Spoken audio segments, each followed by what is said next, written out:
We haven't talked to you, Dana, since Ronda's fight with Amanda. So, and again, she, to my knowledge, has not done a lot of press. What is the status of that? Because it's funny you asked me that today. I literally just talked to her this morning. On the way to the gym. Interesting. And she, she's good, man. Her spirits are good. She's doing her thing. In the conversation that I had with her, if I had to say right here, right now, and again, I don't like saying right here, because it's up to her and her thing. But I wouldn't say she fights again.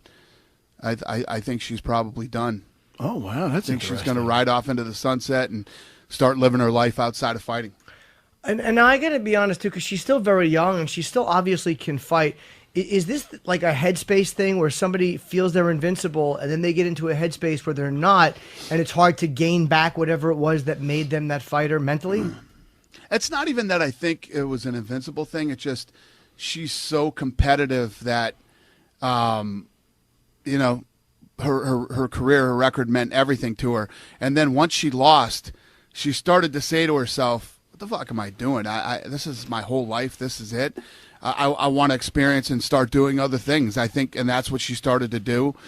And, she's got a lot of money. She's never going to need money again. Because, first of all, unless you spend money like crazy, unless you spend money like Floyd, you're not going to need money again. When you have the kind of money that Ronda has. So she's not a big spender. She's got a cute place down in Venice, California, and she's got some plans where I think she wants to move to to a more desolate place and do her thing. So I'm happy for her, man. She came in, she changed the world. She put female fighting on the map. She's been part of the biggest fights in the history of women's fightings. Of women fighting, and I hope those records can be broken. I don't know if they can, but I hope they can. Yeah, and she really did. She put it on the map. I mean, she opened the door for so many of these fighters and so many of these amazing matchups that we're seeing are all because and of little girls that didn't think they could. That's right. But now know they can. So she sounded okay when you talked to her and kind of at peace with things. She's great. In a real good place. Yep, very good. That's awesome. Did you think the criticism of her coach was fair? Yeah, nobody was criticizing him when she was winning. Right. When she was winning, nobody criticized him. But, after her last two losses, listen, that's between her and him. That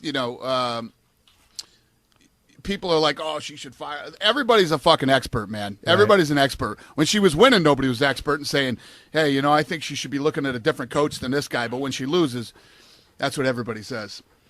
Well, thank you for that, because that's definitely breaking news. And what do you think of Shevchenko now possibly fighting Amanda Nunes? I guess that's got to be the next fight. Yeah. No, she looked great, man. Let me tell you what, I'm pretty sure everybody on the planet thought that if that fight stayed standing, Shevchenko wins the fight. If it went to the ground, Pena wins by submission. Wow. I was shocked at that. She showed that night that she is a very well-rounded mixed martial artist and that she's ready for a title fight. That's actually going to be a damn good fight with those two. Well, not to mention, I'm sorry, Jimmy. Okay. Not to mention they fought before, Amanda taking the first two rounds, and Valentina coming back that third round and winning it. And right. Amanda was getting pretty gassed. And there was a lot of talks, that people saying that, hey, if this was a five-round fight, that could have been Valentina's fight. And we got to talk about interesting. Now, of course, the guy, the big elephant in the room, the guy who we have got to talk about is Francis Ngannou. Let's talk about Francis. He loves Francis. I love him. I love him. I do too. Oh, I'm a huge Francis fan, man. This guy is a fucking monster. Oh, when you stand next to him, I don't know if we've ever had a heavyweight champion as big and as mean looking as this fucking guy is. And when he hits you, man, he's what I saw the other night in the fight with Arlovsky. Arlovsky was a little faster than him, moving around on the outside. But then once he caught up to him and hit him, man, all that guy's got to do is graze you. And not to mention, in his fight before that, he finished that with that Kimura. And I'll tell you, man, he looked like he was going to rip that arm off. I mean, he's a strong dude. Yeah, I mean, do you guys know his story? No, I do not. He was homeless in France, and he walked into a gym and said, "I would like to learn how to box."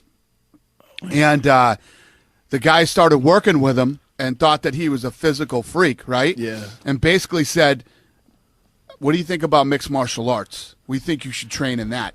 So they started doing some stuff on the ground, and that was the end of it, man. The guy became a mixed martial artist. He was a homeless guy. Was he drinking at the time, or what? Do you know what the backstory to that was? He had moved from Africa to France. He moved from Africa to France, and apparently he was homeless, and trying to make his way and find a job or whatever. When you get to a new town, and walked into a gym and wanted to learn how to box. You imagine him asking for change at 3 o'clock in the morning? How fast you'd happily hand it over? Jimmy's writing him checks. Just, hey, take this. How old is he, Chris, the producer? He's 30 years old. So he's still pretty young, man. Yeah. The thing with him, like you said, Arlovsky's a little bit faster.